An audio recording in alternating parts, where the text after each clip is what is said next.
Well, last season, it was kind of a bit of a battle between Hesada and Partonen, but this season, kind of a one-horse race. There is still the challenge there, but who can go and match Togo Hesada?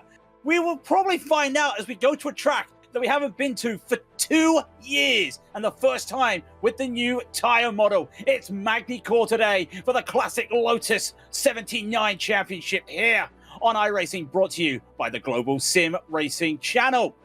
Good afternoon, good evening, good night, and good morning to anyone still there. I am Craig King. With me is Stephen Koenig, and he is with our director today, Christian Duploy, using cameras provided by Dougie Beard.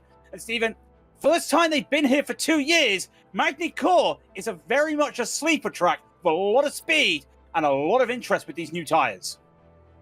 It's definitely one of the most fun circuits on the calendar, being an absolute go-kart circuit for these cars and combining some of the best corners into the world into one single track. Absolutely love it, and I'm looking forward to seeing who can push the boundaries here tonight.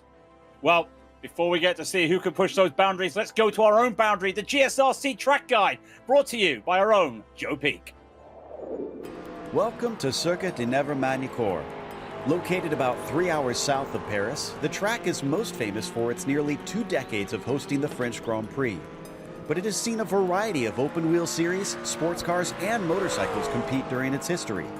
With about 4.5 kilometers in length, or just under 3 miles, its 17 turns wind back and forth between a series of hairpins and chicanes. Notably, a few of the turns are modeled after famous corners from other tracks. Estoril's long, sweeping opening to the lap provides a serious challenge to kick things off. Then, the flat-out run up to Adelaide tests your precision with braking by smacking you in the face with the slowest corner on the track. Later, the Nürburgring and Imola chicanes do little to slow the car, but forces you to thread the needle on your way towards 2 other tight hairpins. But there are other notable turns that are unique to the circuit. The Grand Courbe is the first you must tackle and is a swift double apexer that blends directly into Estoril. This means that any attempts at an overtake there are going to require some serious bravery. Chateau d'Eau will test your throttle control as the radius opens up and needs a good exit to make sure you aren't vulnerable on the run down to Lissay. The reputation of this track tells you to expect overtakes to be difficult, but a little aggression and some good braking should give you opportunities. All in all, after more than 60 years, French race fans have embraced this staple of motorsport in the country. Well, that's the track guide, and there's a little BMW Motorsport man. But Stephen, this is the track you've managed to get yourself up to speed with. I think it's only fair we let you tell the drivers what to expect. Well, Magny-Cours is a very interesting circuit that tells the drivers what you need to do, how to get yourself sorted quite flat, but you're going to have to be prepared for some seriously hard braking. Made in 1960, opened in the August of 7th. 2.7 miles long, 4.1 kilometers, 17 corners here in France, and with an incredibly long right-hander that you can just feed the power on for absolutely days is going to be the main run for turn 3. As you power on towards Gulf, you're going to get into the slipstream, hard on the brakes for Adali, down into Nürburg. It's going to be a quick left-right into the 180, hard on the brakes, down to second gear, before you flat on the power to Imola. Chateau will be in 14th out of 14 all the way to 15. 16 and 17 is going to be the hard part, where you literally got to ramp the car over the curbs, but not too hard, otherwise your suspension's not going to quite like it. Yeah, suspension's not going to like it. And if you've ever seen old videos of this, Kimi Räikkönen in an old F1 car from the 2000s, real good to not just hear that sound, but to see high speeds and high downforce go around here. We'll wait to see what these drivers can do. We'll go to the championship standings, though, before we get on going. It is a little bit far up there for Togo Hesada, getting really up the top there from Taylor Lane, just 47 points back. Drop weeks don't count yet, and remember, Togo's there after 2 races and 2 wins. Taylor's there after 3 races and a podium. Still a lot to play for early in the day, but check out Shadi Ahmad as well. They're in 4th. Gabriel Martinez just holding it up. The top 5 look very close, but we do also have the F2 standing to those drivers who are under 3K. With the likes of Keith Herner going and charging to the top, only 2 points ahead of Alec Klissick. Gordy Giannetti running in 3rd. Simon Steenbull running in fourth. Miguel Moreland, after a very competitive run in Imola, he's looking to try and fight it out for the top three. Ben Summers runs in sixth, followed by Barry West, Mark Winfield, Andrew Dixon, and Connor Levy, who has been incredibly quick around the circuit. Yeah, we've also got the team standing. One of the good things about the community, you go to the forums, you sign yourself up to have a team to replicate the old days of motor racing with the old teams. And as you can see, Herner leading with the McLaren team there. The Williams Racing right behind them. Very close. No driver has managed to get to the top 5 multiple times for the team when it comes to the standings. So it makes you wonder, who's going to take that jump this week when we get to Magny-Cours? We will wait and see, as you just see so many names. And look at that, Gunnar Friescher with Jay Walsh this time. Gunnar last season on his own. But we'll get to the race shortly. I know, we're teasing you. We'll get to those race information, though, because this is 25 laps for round 4 today around Magny-Cours. Laps just under 90 seconds, so you get a decent amount of time. And it will also be an open setup. So the community makes sets. You can use them. You can make whatever you want. But you bring it, you crash it, you're done. There is no spare car out here today. So you've got to be careful. Drive through, of course, the classic 17 incident point. 25 incident points here for a disqualification. It's quite an open track. Not a lot of runoff, but a lot of places to do some corner cuts. Don't think we'll see anyone flirt with that disqualification today. I don't think we'll see the disqualification, but going in practice a little bit earlier, there was a couple of drivers that were going a little bit off circuit. The AstroTurf looks so comfortable to just be able to put a wheel over, but unfortunately that 1X starts building up. Before you even know it, by the end of the lap, you're sitting with 5X on the card. So definitely a rough thing to think about for the drivers. But it is Gernot out in front, going and leading out the pack with a 126.39. Well, Toga sort of going and taking the lead there with a 126.05. And that was just all that he needed to launch his way to the top. All that he needed. And now we'll go on to what Jack David Spickett can do as he starts to work his way through, coming to the 180, which, of course, it's 180 degrees. It tightens up pretty quickly, and you've got to slow down as fast as you can, and then back on the throttle you go to try and just make your way through. Narrow sections here if we're on board with the Pepsi Man. Coke is also available for people if they want it. Hard down now into Imola. It is a chicane, kind of like that European flair, that a lot of little quick moments that you would call chicanes here, and then hard they go to Chateau d'Al as he makes his way. Look at the twitch he's had to do here. A lot of work here to try and just hold the speed. He really wants to find some time here. He's got to find 2 seconds if he wants to beat Hesada. Not saying he can't do it, but comes around the final corner. The complex he goes to the chicane. Hard onto the speed he goes. A little bit of a slide, and it's a good time that puts him up into P4. Absolutely incredible driving, and this circuit favors the brave. You got to have a very loose setup to be able to get the most top end out of your car. And a lot of the drivers have been doing that. But the compromise comes in of the first lap being the trickiest, especially when you're going down towards second gear. The rear gets a little bit lively underneath you, and you've got to be very, very cautious for the first lap and a half. Well, we have about 30 seconds left here as qualifying goes on, but there's not a single driver out there. So you're going to see the virtual podium there. Wonder who is going to get on top of that step today. You can't really drive on it like you can on an oval on iRacing, but you can give yourself a nice opportunity. Saw some great moments here today on iRacing in the Spa 24 at that final chicane at Spa. And there is a chicane here. We might see some of those moments again, but we'll get to qualifying results now. Get to the grid, because Togo Hesada will be pole position from Gernot Friescher. And behind him will be Ross Banfield. And then it'll be Jack David Spickett in 4th. Just 2 thousandths ahead of James Barry. And when you see the timings here, it's going to be very close. Because after James Barry is Timothy Reed. Almost 200 seconds slower there. And then JB Mercedes under a 10th. Dylan Freckleton half a 10th, as you get the idea. Nick Fisson will be 9th. And Shadi Ahmad, he will take 10th. Absolutely incredible running. And I gotta say, looking forward to the race of how close it's going to be, but it's Kurtek Pai in 11th, along with Aaron J. Blair, Tyler Lane, followed by Han Sommer, Mickey Friesen in 15th. He's done a lot of racing this weekend. Andre Zenon, followed by Yeriki Latila, Bajon Ackerman, Matthew Cockram, and Keith Horner running in 20th. We got 5 more drivers to go. Daniel Gallas will be 21st with Luca Monroe in 22nd. The last of the time qualified. Alexander Matei will be 23rd. Ellis Spice will be 24th. Yanni Lehman will be 25th today. 2 splits today. Remember, Magny-Cours, it's a track that not a lot of people drive, but it's a track that I can say, if you love your open wheel racing, you will love it out there today. You will love this track at all. As we get ready to go, 25 laps, waiting for one more driver, it feels like. Going up Freesia is on that. Hello, it's almost like the Michael Schumacher stalled at Suzuka in 97, but he's here now, and it will be eyes up to the lights. Toga Hisada, we know, we hate to address it, his starts have not been the best for the last season. Can he get a good start over Freesia? It's the new man on the block versus the veteran.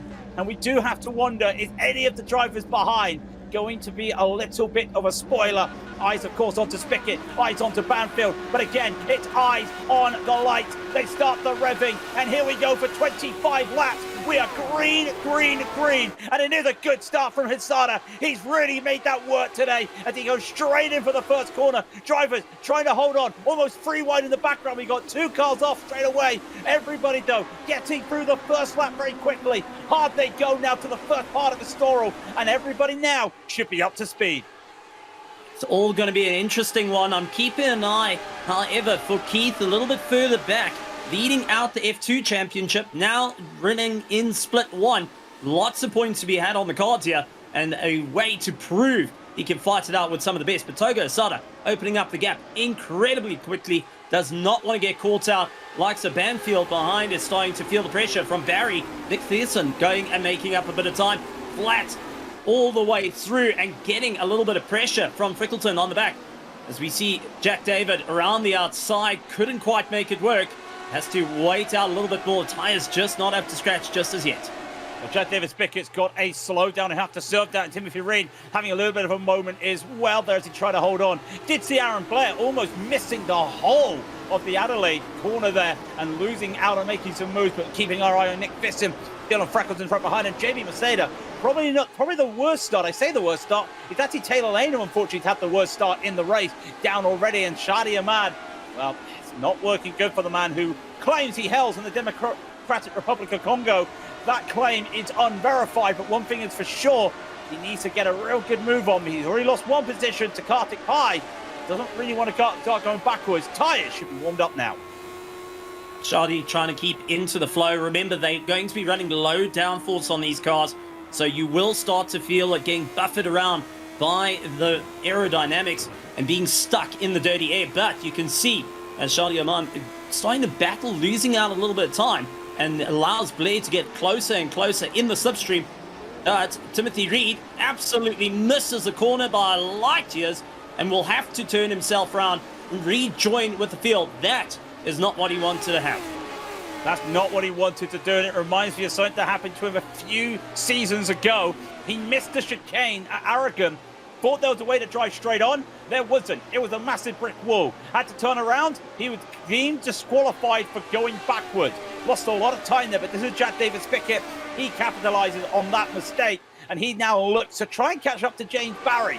Early doors in this race, of course, but you've also got to look. The man who had a lot of experience here is the likes of some of these drivers. Taylor Lane is, well, one of those drivers. Timothy Reed, we don't see him today, was the only man that could take the fight to Yami Costa. Jack David Spickett tried to take the fight to Yami Costa. Taylor Lane, well, Taylor is in their own little fight. Right ahead of them, or right behind them now, and ahead of them is Bjorn Ackerman, behind another vintage driver in Mickey Friesen. Taylor Lane looking score points, running second in the championship, so a big win here at Magny-Cours is definitely what's needed to push through the championship. Luca Monroe, however, takes a bit of a gamble up on the inside, trying to get the pass done and dusted, really getting him thrown on the outside into the marbles. Not going to be comfortable. Down a gear, flat on the power, and just doing everything he can to try and move up into that 17th position, into the slipstream of the Marlboro machine just ahead. But getting caught out a little bit under braking is going to compromise him and allow the door to be opened up. Doors opened up. I thought try to do a move around the outside. This is Timothy Reed. Timothy Reed, that looks like it's brake failure. That looks like it's brake failure because he has pitted the car now. And I hope that's not a hardware failure after a long weekend of driving for some of these drivers. Could just be the hardware just tapping out there for a moment. We're on board with Monroe still again as we go on by through the 180. And now the track starts to tighten up. But if you miss the throttle or overshoot the throttle like that, that's a saying, overshoot the throttle, you can have some wheel spin. We saw it with Jack David Spickett earlier, and now he's battling James Barry. The inside was there for him. The overlap is not there anymore. Gonna have to try and do this around the complex. It's not gonna work. That's a tight corner, straight into a chicane. I can't expect to see overtakes here. Eat my words. A mistake there from Barry. I didn't think there was going to be any overtakes there today. Well, James Barry got himself on the rough stuff on the outside, bottomed the car out, missed the gear shift ever so slightly, and that's compromised him. Nick Peterson coming at him at a rate of knots. Now, this is where you want to try and keep in the slipstream. Then you want to go for a side draft. Get underneath the drivers just as they get past the apex to allow for the pass to happen. Nick, who's got the best seat in the house, has all the room to play with. Late on the brakes, down the gears he goes. And a big sideways moment, however, goes for the likes of Jack David Spickett. Falls down the order. That's not going to help him out. And now getting swallowed up by the field.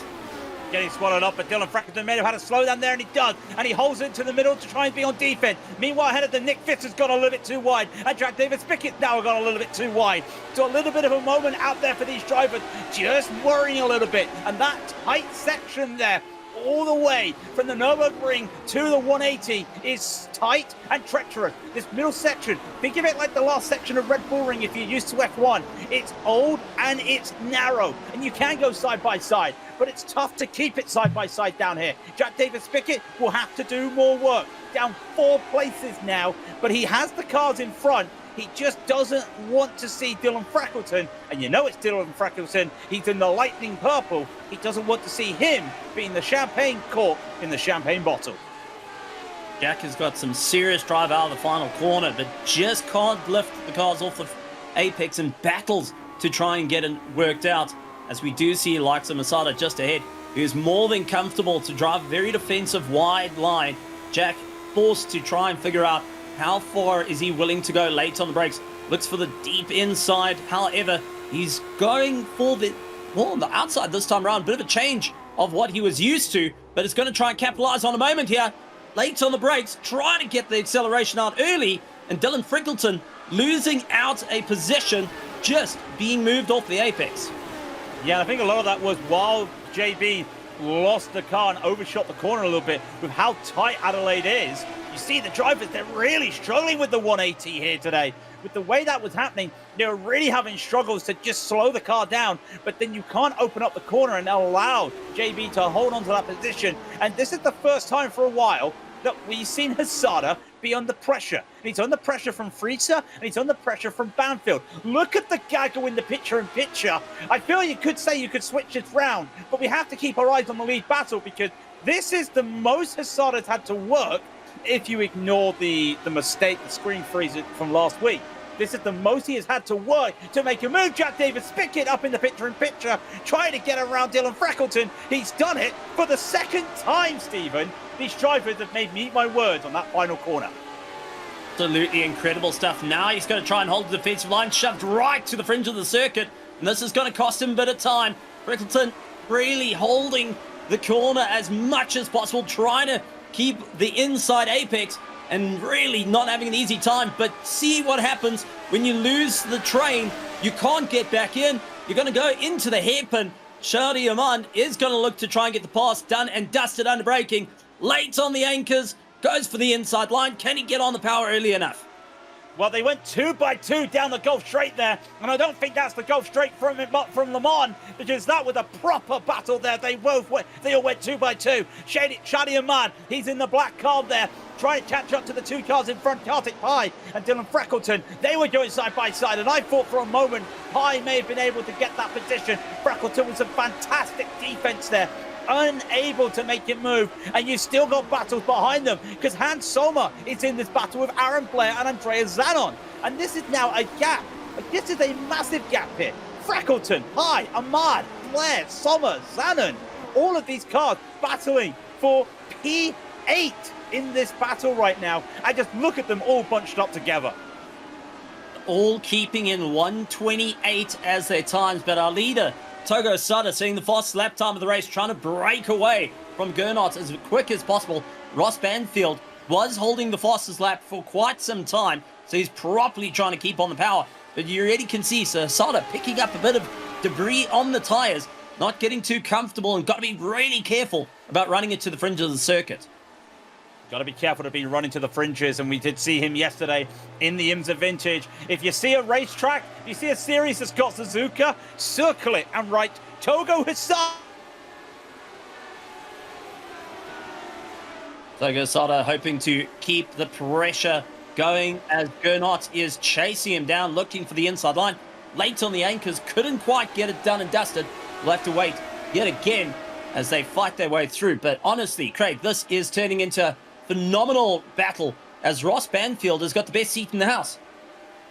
He's got the best seat in the house, and I did have some popcorn, but I've already ate it today. I do apologize, Ross. You could have borrowed some of my popcorn out there today. Would have been pretty cool. But he does have this real good seat. And to say how good these three drivers have gone this race, they're already 4 seconds as a bunch ahead of the rest of the field. Really putting it to the drivers. And Banfield, he may have the best seat in the house, but he's going to have to deal with a lot of dirty air from two cars here. This ground effect force car here, downforce car, it is good. But at some point, that dirty air is really going to play havoc. He's going to have to just wait his time here, wait for the opportunity to go, maybe. But I think he's going to have to wait to see if Frisha makes a move on his starter first. Well, Ross Banfield, being his first race with the Lotus 79s in the Sunday Championship, is doing an incredible job as a debut outing and running in third with two of the fastest Lotus 79 drivers that you can get. Well, that's no easy feat. Nick Thiessen, however, now putting the pressure, trying to make it a little bit of time in the Parmalat colours and really stomping his authority, trying to look for the inside line. Couldn't get it done and dusted. Trying once again, second gear into third. Keep on the power. You're going to have to heel and toe on the way out to ensure you're at the top of the order. And he is trying to push this, and they don't want to be fighting too much because JB Maceda is 2 seconds behind them. And you might see him just now. There he is, as he just tries to wait for his opportunity. Again, these slow corners. It is such a staple of this track. So much fast flowing sections of the track, and the only way you can combine them all is hard, slow corners here, and that's what you get to see. And then the random chicane right at the end of the track here. I'd love to pluck the mind of the man who made this track, because I tell you what, he's made a really good track here, and it is a really underused track nowadays in motor racing. But you can see, you put some open wheelers on it, and what you get is some fantastic little pack battling. It's perfectly built for open wheel racing, touring car racing, where you've just got to give it everything you got. You've got to believe in the car underneath and ensure that you've got the skills to pull it off. Like Nick going late on the brakes, looks for the inside. Can he get it done? Barry sweeps across the nose, trying to hold it at bay, straight onto the power. And it does look like Barry just managing to have a little bit more straight line to go and pull up a little bit ahead of Nick as he does lift off, just allowing a little bit more movement underneath him. Barry, far more comfortable to carry on the momentum. Yeah, he's got that ability. And also, Thyssen has a slowdown. So this could be a problem. He does have a slowdown, so he's going to be losing out here. So what he didn't want to do is get Maceda in the battle here. And what's happened? Well, Maceda's in the battle right now. He's going to have to worry. Other battles still going on today. Keith Herner, he is in a little bit of bother at the back of this field in 18th position, trying to hold. Oh, he's in 17th because Daniel Gallard is in 18th. Keith Herner's in 18th. Sorry, Luca Monroe's right ahead of them. And we've got even more because even these guys at the back of the field, with some side-by-side from Matthew Cockerham on to Keith Herner, everyone at the back of this field are still battling. They might be 30 seconds off the front of the field, but they're all having a fight. And Barry West would say, Stephen, yeah, just have the fun. It's absolutely incredible. I've got to say, a big smile on my face for the leader of the F2 Championship going and holding his own against the F1 class as Alexander Nete try and fight his way through. But Keith is putting on a phenomenal show, saying, listen, might be down in iRacing, but can definitely put up the fight. Alexander, however, mowing the grass, will lose a bit of time and will lose a little bit of grip into turn one. Yeah, probably following Valtteri Bottas's lawn mowing company. Alexander's looking for the right move. Can they hold on to this to Lehman? Yanni's made a real good run up here. Yanni's 5 places up from the start of the race. Remember, did not set a qualifying time. Had to try and work from the back. So did Pate, just to go to show what they've been able to do. But Lehman, waiting. Nothing yet. And all these cars are all bunched up together. Even their Latea, all backed up together. And I've been looking as well. Quick look here, Stephen. Ross Banfield set the fastest lap last time. We saw that. He had the little purple to his name.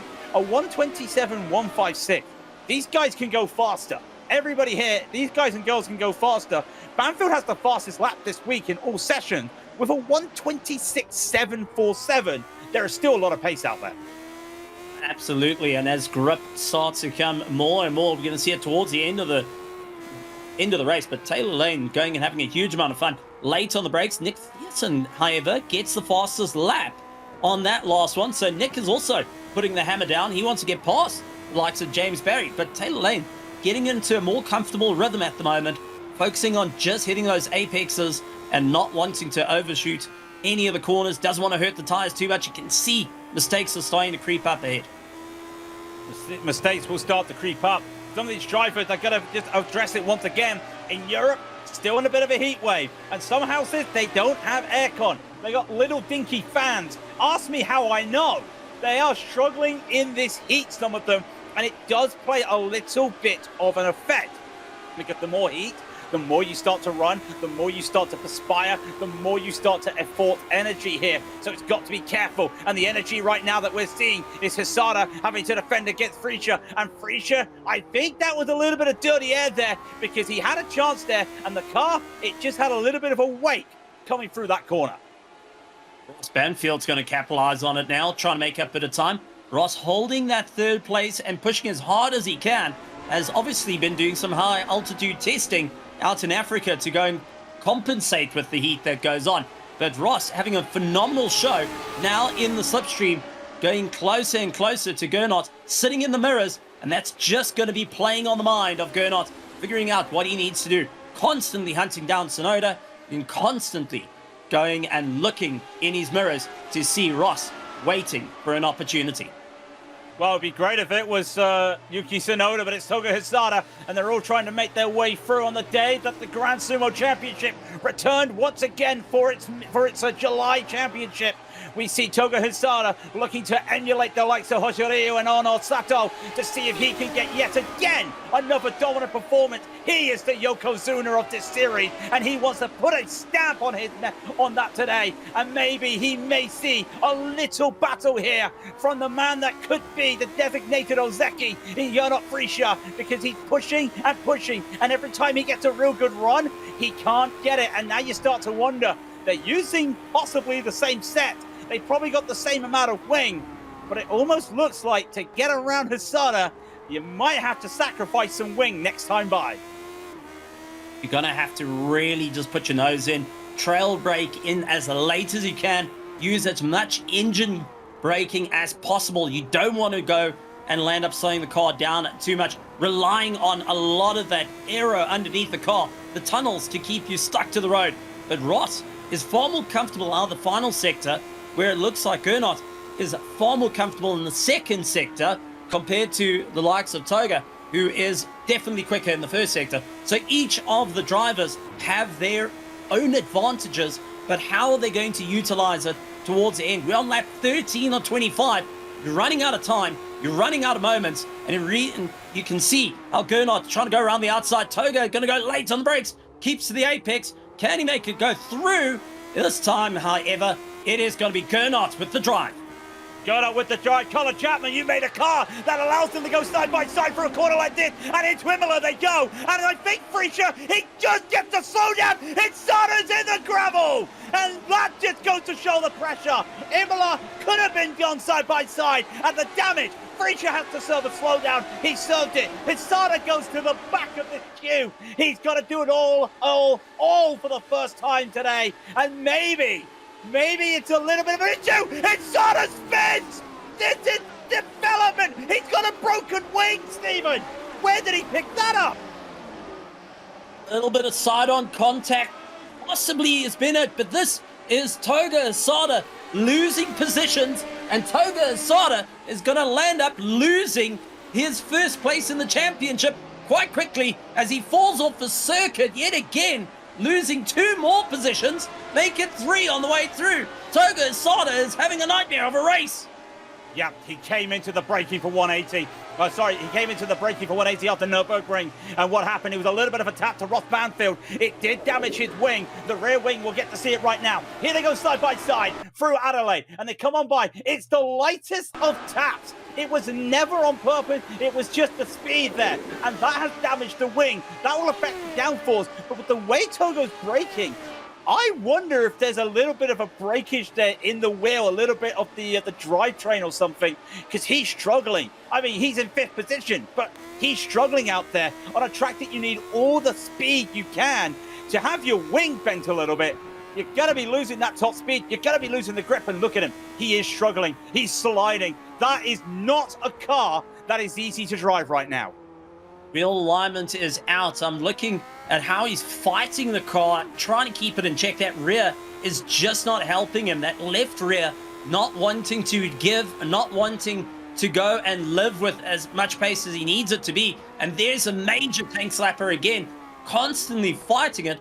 So not only the rear wing is taken out, but most probably he's got a Lando problem where the car's no longer pointing straight. He's having to fight a little bit of a crabbing situation, especially under higher speed, and losing out a lot of time. Toga Hissada is now going to be easy pickings for the likes of Spickett, who closes up behind. Yeah, here comes Jack David Spickett, and Hissada's not going to give up.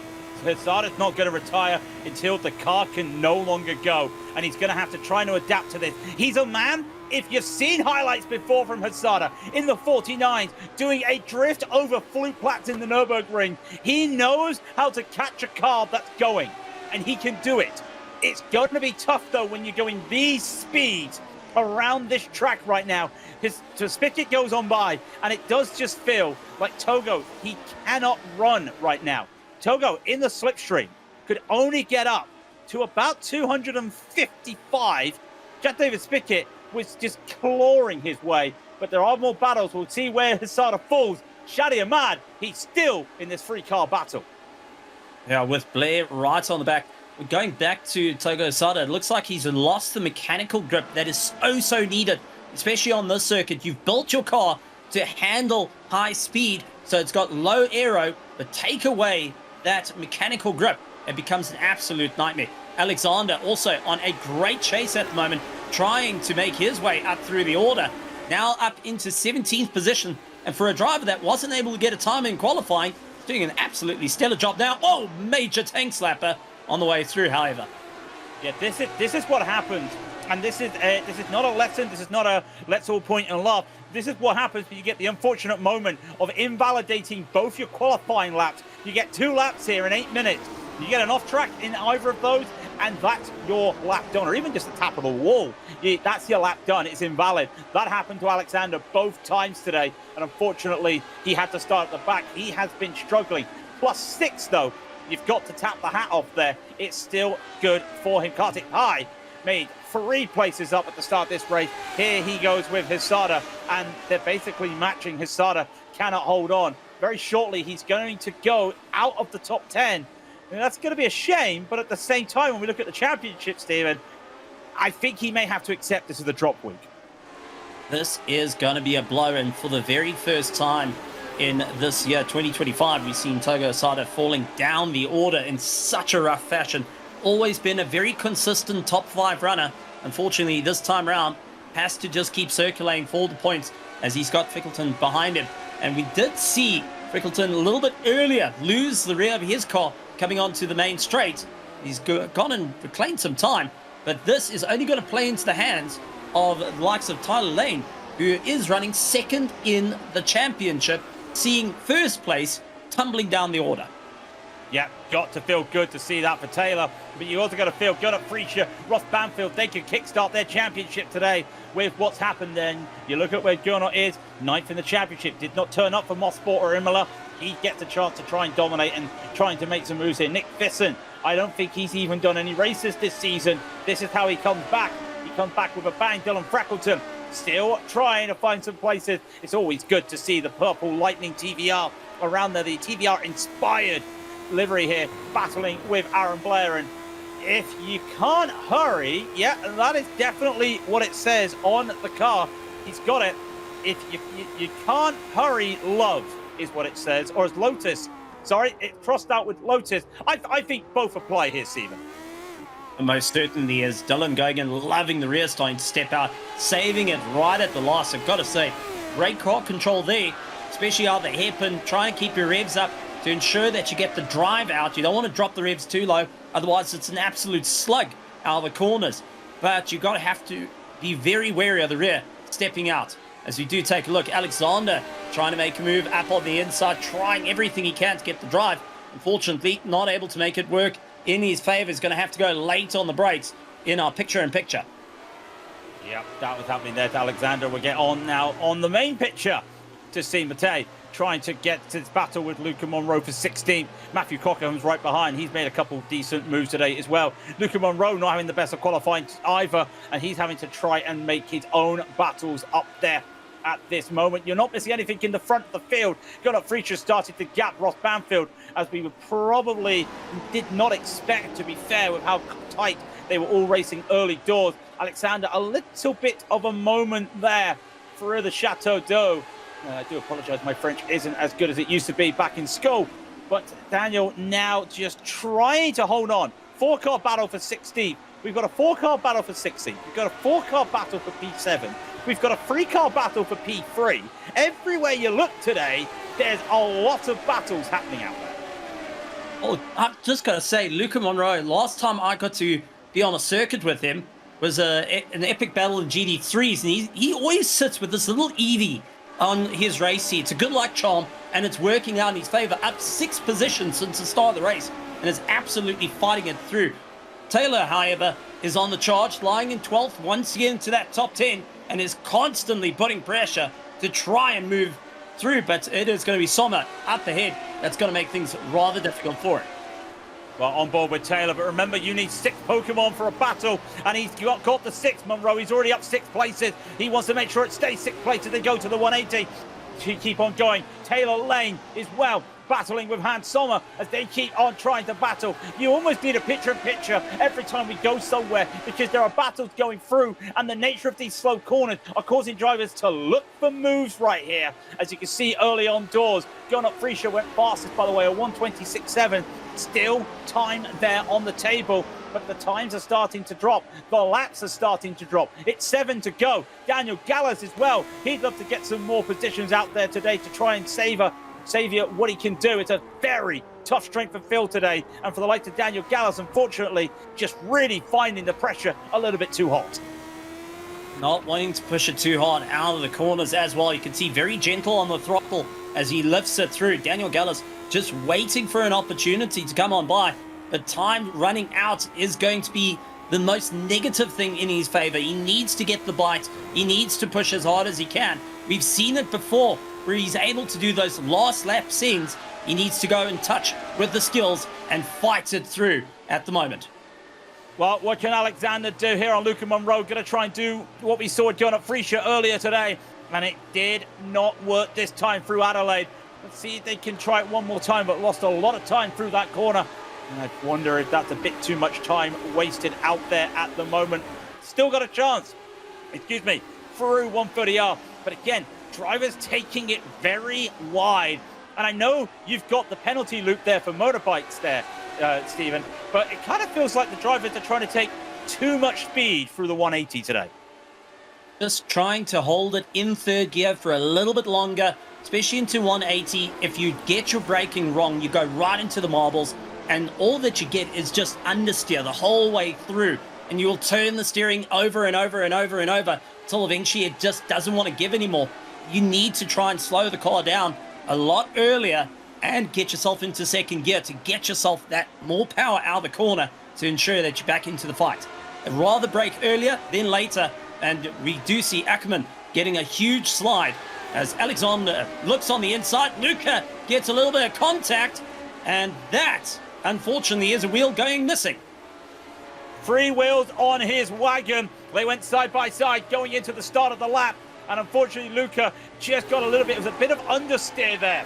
I think it was a little bit of understeer just happening there from Alexander. Probably look at it on the replay. Got to try and get that car back around, but with a wheel gone, I think that could be all she wrote for that car.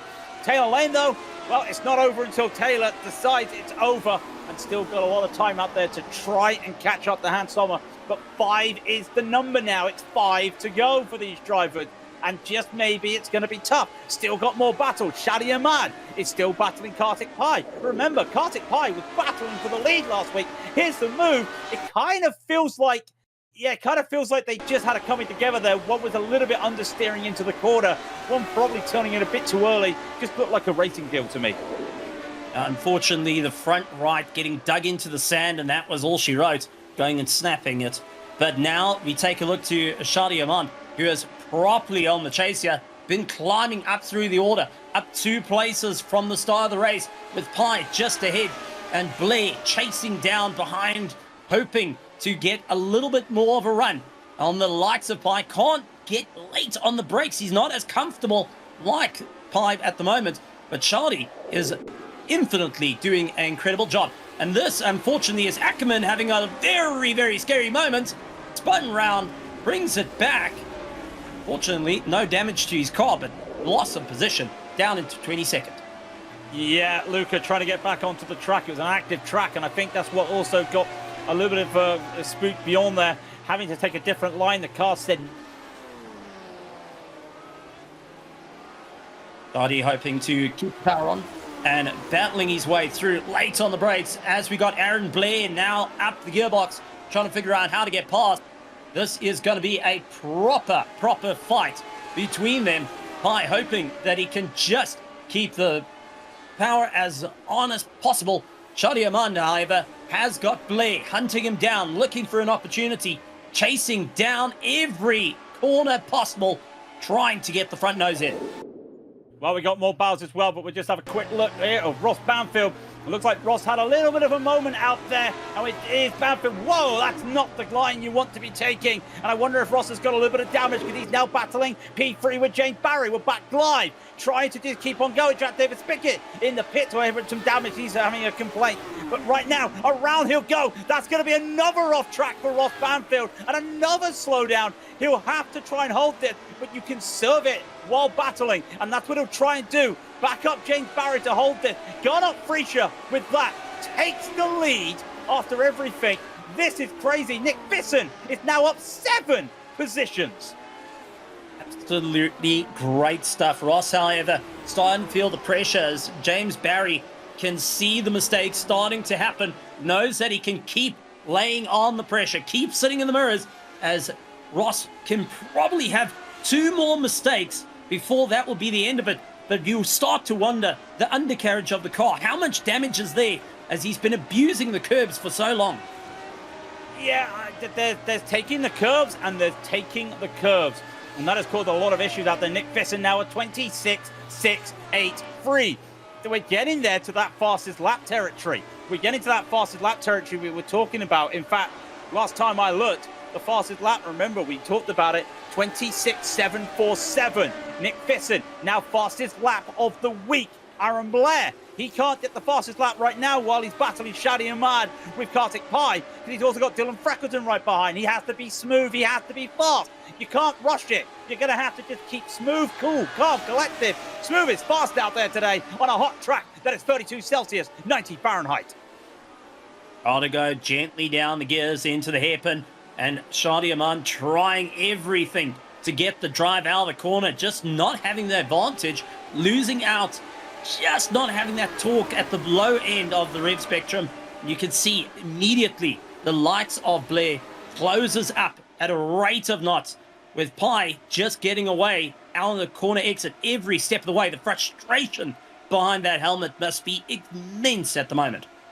Well, there's frustration, but there's also realizing with free to go, you're in this fight now and wait for the opportunity. And I think Shadi is struggling out there to look for that opportunity as he continues to find his way around to Kartik Pi. James Barry still battling Ross Banfield for that last step on the podium as well. And with 2 to go, it's all to play for. Look at the timing tower, the GSRC timing tower. You've got a battle for P3.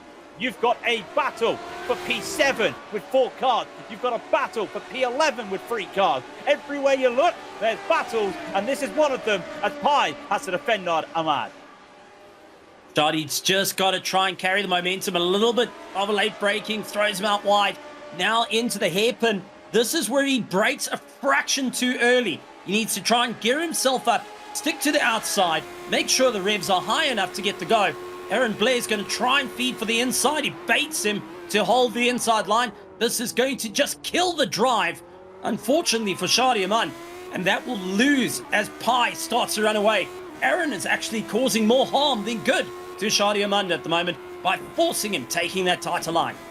Well, I do like it though, because then it means he has to go onto the attack right here. It limits what he can get. Now he knows that, hey, you're not fighting Pi, you're fighting me. You keep your focus on me, sonny boy, because that is what you want to just keep going. Dylan Frackleton is still looking to try and just pick up the pieces. And what pieces it would be. A top 10 already? Would love to get back to 8th where he started. Anything can happen. And if they run the curves like that, as the white flag goes, we've got up Freacher with a 26-2. As they go side by side right now, Frackleton is going to make this move. In they go hard to the chateau. He's gone too hard. He's gone too fast. He's gone deep into the kitty litter. The problem is you feel that you can go that little bit further. You feel you can break that later. And then the corner tightens up on you. It's all gas, no brakes. And unfortunately, the kitty litter on the side is far too inviting. All brakes, no gas. Yeah, what I mean, all the other way round as James Barry gets it onto Ross Banfield. And he gets this in the picture-in-picture. Got up Freezer, the leader, halfway through the track. This is it for the finish. Can Banfield find anything to do? Gallus makes a move on the Cockahum for 16th position. They're trading positions on the timing tower. And wide goes Barry. Opens it up for Ross Banfield. There's only 4 more corners left to go for these drivers. And Gunnar Freacher is just cruising right now with such gap and such pace and such gusto. The legend is back once again. And he has put his name on this, saying, you don't take my name off. I am the legend. I am the champion, and you have to fight me this season, Hasada. Gunnar Freacher wins at Magny-Cours, and in the background, you're going to see Thyssen get P2. Barry will hold off Ross Banfield. It's going to be a quick drag to the line, but that will be Barry's race. Oh, man. Banfield had 3rd place on the debut outing and lost out, but what a run. Taylor Lane, however, is going to be still in a fight to hold on to points, crucial points for the championship, as he's going late on the brakes, trying to hold the outside line on contact. And unfortunately, Taylor Lane into the dirt, trying to get the car restarted. Unfortunately, got a bit of damage to it and going to be losing out a few positions if he can't get the drive out of the corner. But he will hold on to 12th place, not the way he wanted to. Alexander Mate going and losing out a bit of time. He's hoping to keep the charge on. Trying to keep the charge on right here. They might be able to catch up. Toga Hisada. Hisada's going to finish in 15th position. This is the last run to the chicane. It's going to tighten up. No chance there. Alexander will yield. Cockahum will take 16. No! Cockahum won't take 16. He's had the silver slowdown. And he's going to lose a lot of time. And in fact, it's a black flag for Yanni Lehman as well. So we'll have to see the rest of the results here at the back of the field when we get to those titles. Keith Herner will be the last man in. Well, I'll tell you that, it's Ellis Spice who will be the last man in, last car in. Here he goes. All 25 cars have officially been declared. And that will take us to the championship result, well, the results of this race, pending any penalties, as Gunnar Freacher will finish in the win 5 seconds to the good of Nick Peterson, who made 7 places up today. Really good move there. James Barry will be in 3rd. Ross Banfield will finish 4th. Then it's JB Maceda in 5th. Jack David Spickett with a quiet 6th. And Kartik Pai up 4 to 7th. Dylan Frackleton started 8th, finished 8th. Shadi Ahmad will be in 9th. And Hans Sommer makes up 4 to come home in 10th. Incredible racing and late breaks. Taylor Lane holding the 11th position with Mickey Friesen, Andre Zonnen. Togo Sada in 14th position with a near miss at the end. Alexander Mate along with Daniel Gallis, Riki Latala, Bjorn Ackerman, Aaron Blair and Keith Herner. Well done for the F2s, lying in 20th position. Ellis Spice will come home in 21st and Matthew Cockerhome will be 22nd. 23rd for Yanni Lehman. I think they both did get penalties there at the end. And then Timothy Reed will finish a lap down. Had to take a quick pit stop at the start of the race. Luca Monroe with that damage at the end of the race to come home at the back of the field in 25th position. This is a track though, Stephen. A lot of drivers, they struggle. But for the racing it produced a lot of positive racing out there today. We didn't see a lot of side-by-side, but what we did see is this man who's about to come into the interview room. It's Gernot Friescher, who will finish the race in pole position, well, in first, pole position qualifying. Gernot, it feels like it's been a while, but it must feel great to be back on top. Exactly. Nice summary. It's been a while, and yeah, it feels good. And to be honest, I didn't expect it because I had a 2-week break and don't like that track. Didn't do much practice, so I was surprised that it did go that well. Yeah, it went very well because at the start of the race, you were putting the pressure onto Togo Hissada, and it felt like it was going to just be a straight-out battle between you, Hissada, and Ross Banfield. And unfortunately, there was that moment coming around, I believe it was the 180. Sorry, it was Adelaide. It looked like it was just an accidental contact there, but both of you went side by side for that tight hairpin. I don't really know what happened. I didn't get any message that I had contact, so I hope I gave enough room for Togo. Of course, it was a tricky situation because we were basically going too wide through that corner, and I even got a black flag because I had to go wide and was happy to clear the black flag without losing too much time. So yeah, it must have been a really tricky situation behind me with Togo and Ross as well. Yeah, I'll put your mind at ease. You don't have to go back onto it. Unfortunately, it was just a light tap on the back there from Ross into the back of Togo, and it caused a little bit of damage to him. So thankfully, nothing that happened with you. But yeah, it was side by side. It was tight. That middle section is such a cool section. I know you don't like the track, but that middle section is nice to race, but it's very tight.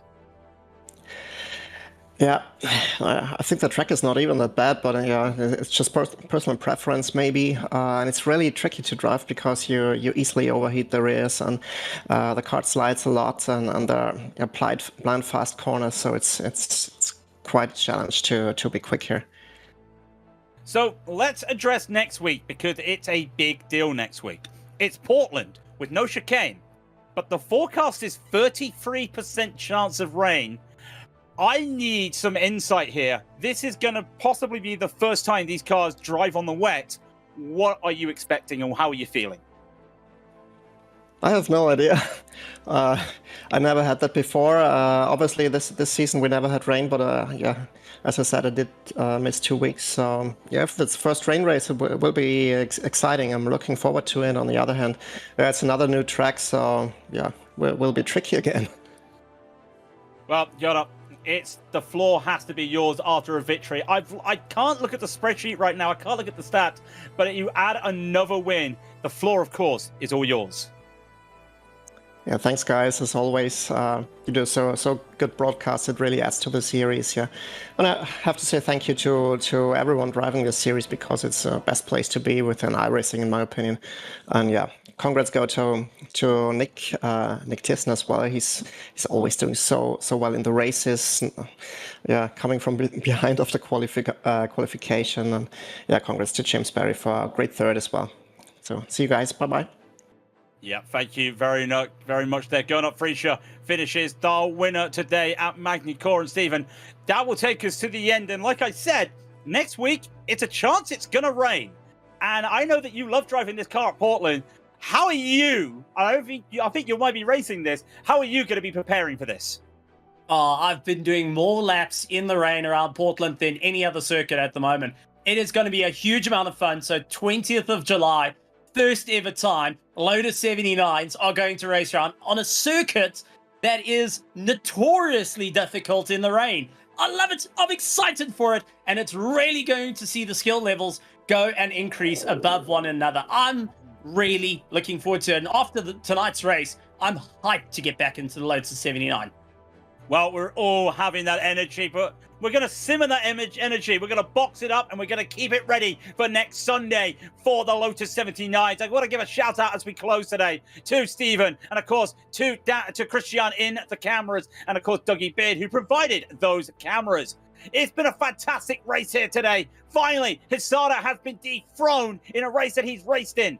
Now, does the veteran make his claim on the championship? Get your wet weather gear ready. We're going to Portland next week. Until then, race clean, race hard, and we will see you on the track.